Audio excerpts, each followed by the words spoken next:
کیوں ذاتوں کے نام پر قوم کو لڑایا جاتا ہے؟ کیوں ان ذاتوں کے نام پر قوم کے اندر دشمنیاں پالی جاتی ہے؟ سنو، یاد رکھو، نہ تو کلر اونچا ہے، نہ منگلیا اونچا ہے، نہ مہر اونچا ہے، نہ کوئی اور ذات اونچی ہے۔ اللہ کے نزدیک سب سے اونچا وہ بندہ ہے جو اللہ سے زیادہ ڈرتا ہے، اگرچہ میراثی بھی ہو، ہم سے زیادہ نمازوں کا پابند ہے۔ ہماری اللہ کی نظروں میں کوئی اوقات نہیں ہے، وہ 5 وقت نمازوں کا پابند اللہ کو زیادہ پیارا۔ یہ اسلام ہے، یہ ہمارا دین ہے۔ اس لیے نبی پاک صلی اللہ تعالیٰ علیہ وسلم نے مومن مسلمان کی نشانی بیان فرماتے ہوئے ارشاد فرمایا کہ مسلمان کسے کہا جاتا ہے، مومن کسے کہا جاتا ہے؟ مومن مسلمان وہ ہے کہ جس کے ہاتھ سے دوسرا مسلمان سلامت رہے۔ تھوڑی بہت ہمارے کچھ ہوتی ہے نا تو ہمارے ہاتھ سب سے جلدی اٹھتے ہیں، یا تو لاٹھی لیں گے، یا مکے ماریں گے، یا لاتے ماریں گے۔ مومن مومن کو مارے گا۔ میرے نبی ارشاد فرماتے ہیں مومن اس کو کہا جاتا ہے جس کے ہاتھ سے دوسرا مومن سلامت رہے، تکلیف نہ پہنچے۔ صرف ہاتھ کا نہیں کہا، پھر میرے نبی نے فرمایا مومن وہ ہے جس کے ہاتھ سے اور پھر دوسرا اس کی زبان سے کسی مومن کو تکلیف نہ پہنچے، اس کو کہا جاتا ہے مومن۔ یا تو ہم ہاتھوں سے لڑائی کریں گے، اگر ہاتھوں سے نہ کریں گے تو پھر دوسرا ہمارا یہ کام ہے کہ زبان ہماری چلتی رہے، کسی کو گالی دینا، کسی کی چغلیاں کرنا، کسی کی غیبتیں کرنا، کسی کی برائیاں کرنا۔ تو یہ جو چیزیں ہیں ان کو نکالیں، سچے پکے مسلمان بنے۔ رمضان گیا ہے، نمازیں نہیں گئی، مسجدوں کو ویران نہ ہونے دیں۔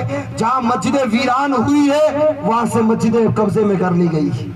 اسی لیے خدا کے واسطے مسجدوں کو ویران مت کرے، مسجدوں کو آباد رکھے، اور اپنے گھروں میں شادیاں ہو تو شادیوں میں ایسی محفلیں سجائیں، اللہ و رسول کا ذکر کریں، گھروں سے یہ رسمیں نکالیں، یہ برے رواج نکالیں کہ جن سے رسول اللہ ناراض ہوتے ہو، جن سے اللہ ناراض ہوتا ہو، انہیں اپنے گھروں سے دور کریں۔ وہ کام کریں جس سے اللہ و رسول راضی ہو، اور قیامت کے دن رسول اللہ ہمیں دیکھ کر کے مسکرانے لگ جائے اور رب کی بارگاہ میں فرمائے کہ مولا یہ میرا وہ امتی ہے جس نے پرفتن زمانے کے اندر اپنے گھر میں میرا ذکر کروایا۔ اسی لیے اللہ تعالیٰ فرماتا ہے یا ایھا الذین آمنوا ادخلوا فی السلم کافہ ولا تتبعوا خطوات الشیطان انہ لکم عدو مبین۔ اے ایمان والو، مکمل طور پر اسلام کے اندر داخل ہو جاؤ۔ ولا تتبعوا خطوات الشیطان انہ لکم عدو مبین، شیطان کے نقش قدم پر نہ چلو، اس لیے کہ وہ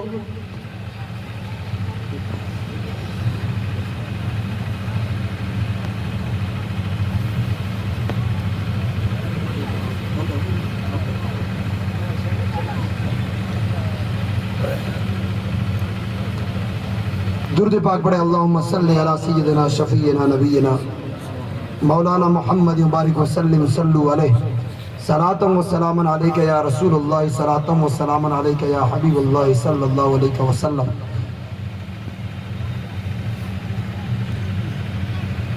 اللہ تعالیٰ سے آپ اللہ کا فضل مانگے، خیر مانگے۔ ایسے پرفتن زمانے کے اندر آپ اللہ کے گھر سے جڑے، مسجدوں سے جڑے، علماء سے جڑے، قرآن سے جڑے۔ اور یہ جو رسم و رواج شادیوں کے نام پر ہم لوگ، اللہ کی عزت کی قسم، آج پرفتن زمانہ ہے، ہم لوگ دیکھ رہے ہیں حالات کتنے سنگین ہیں۔ ہماری بچیوں کے حالات سب کے سامنے، نت نئے چیزیں سننے کو مل رہی ہے۔ فلاں جگہ وہ ہو گیا، فلاں جگہ یہ ہو گیا، فلاں جگہ وہ ہو گیا۔ پیارے یہ فلاں جگہ ممبئی، حیدرآباد، بنگلورو والی نکل کر کے اب بالکل جسٹ ہمارے اڑوس پڑوس کے اندر گھوم رہی ہے۔ اڑوس پڑوس کے اندر گھوم رہی ہے. ان چیزوں کو بند کرنے کے لیے ہمیں ایسے رسم و رواجوں سے دور ہونا ہوگا اور اپنے بچوں کو اللہ اور اس کے رسول کے دین سے جوڑنا ہوگا, مدرسوں سے جوڑنا ہوگا, اپنی بچیوں کو دین کی تعلیم دینی ہوگی. یہ تو پیر صاحب قبلہ کا کرم ہے, آپ کے علاقہ کے اندر برنوا کے اندر یہ جو جامعہ میمونہ چل رہا ہے, ارے دنیا ترس رہی ہے, لوگ ترس رہے ہیں, پورا انڈیا ترس رہا ہے, کال پہ کال, فون پہ فون آ رہے ہیں, ایڈمیشن ہماری بچیوں کا لے لیا جائے, ایڈمیشن ہماری بچیوں کا لے لیا جائے. لیکن یہ کرم ہے بزرگوں کا آپ پر کہ یہ اتنی بڑی عمارتیں, یونیورسٹیاں آپ کو دے دی ہے کہ آپ کی بچیاں یہاں سے پڑھ کر کے سیدہ فاطمہ کی سچی پکی کنیزیں بن کر کے. سبحان اللہ. ہم لوگوں کو چاہیے کہ ہم ایسے مدارس کو مضبوط کریں, جامعات کو مضبوط کریں, حضور قائد ملت سے جڑے رہیں اور ایسی شادیوں کے اندر محفل میلاد سجائیں, اللہ و رسول کو یاد کریں, پورے رسم و رواج کو چھوڑیں. ایک آخری بات کہہ کر کے اپنی بات کو پوری کر رہا ہوں. دنیا نا دنیا, یہ دنیا صرف چند سالوں کی ہے ہمارے لیے, پھر ہمیں مر کر کے قبروں میں چلے جانا, ہمیں مر کر کے قبروں میں چلے جانا. کوئی ہماری قبروں پہ نہیں آنے والا ہے, کوئی ہمارے پیچھے کچھ نہیں کرنے والا ہے. ہمارے اعمال جو اچھے یا برے ہمارے اعمال ہیں وہی ہمارے ساتھ میں چلنے ہیں. ایک حدیث میں آتا ہے کہ میرے آقا علیہ الصلوۃ والسلام مدینہ شریف سے باہر تشریف لے گئے, پلٹ کر کے تھوڑی دیر کے بعد مدینہ کے اندر جب واپس تشریف لانے لگے تو دیکھا کہ مدینہ کے باہر ایک بکری مری پڑی, ایک بکری مری پڑی اور اس کے اندر کیڑے مکوڑے اس بکری کو کھا رہے ہیں. ہماری بھاشا میں کیا بولتے ہیں, ڈھونڈی, ویسی کیڑے مکوڑے کھا رہے ہیں, بدبو مار رہی ہے. تو نبی پاک صلی اللہ تعالیٰ علیہ وسلم نے فرمایا, اے میرے صحابیوں, تم میں سے کوئی اس بکری کو خرید سکتا ہے؟ آپ بھی بکریاں خریدتے ہیں نا, کون سی بکری؟ مری ہوئی بکری خریدتا ہے کوئی نہیں خریدتا. بکری یا بکرا ہو, بھائی عید آ رہی ہے تو زندہ جانوروں کو خریدا جاتا ہے, مردہ کوئی نہیں خریدتا ہے. تو میرے نبی نے فرمایا, میرے صحابیوں, کیا تم میں سے کوئی اس بکری کو خرید سکتا ہے؟ صحابہ نے عرض کیا, یا رسول اللہ, اس مردہ کو کون خریدے گا, اسے تو کوئی نہیں خریدے گا. تو میرے نبی نے فرمایا, لوگوں, اس دنیا کی مثال اللہ کے سامنے اس مردہ بکری جیسی ہے. جیسی تم نفرت اس مردہ بکری سے کرتے ہو, اللہ اس دنیا سے ایسی نفرت کرتا ہے. اب بتائیے, اس دنیا میں جس میں ہم نے دل لگایا ہے, اللہ و رسول کی نافرمانیاں کی ہے, رسول اللہ صلی اللہ تعالیٰ علیہ وسلم کی سنتوں کو چھوڑا ہے, اپنے حساب سے اپنی زندگیوں کو گزارا ہے, تو مجھے بتائیے کہ کیا اس دنیا کی اوقات ہے اللہ و رسول کی نظروں کے اندر؟ تو رسول اللہ کے جو پیغام ہے, رسول اللہ کے جو میسیج ہے, ان کا مطلب یہ ہے کہ ہم لوگوں کو اللہ و رسول سے مکمل جڑ جانا چاہیے. اللہ تعالیٰ فرماتا ہے, ادخلوا فی السلم کافہ, اسلام میں مکمل طور پر داخل ہو جاؤ. ولا تتبعوا خطوات الشیطان انہ لکم عدو مبین, شیطان تمہارا کھلم کھلا دشمن ہے, اس کے نقش قدم پر نہ چلو. وما علینا الا البلاغ.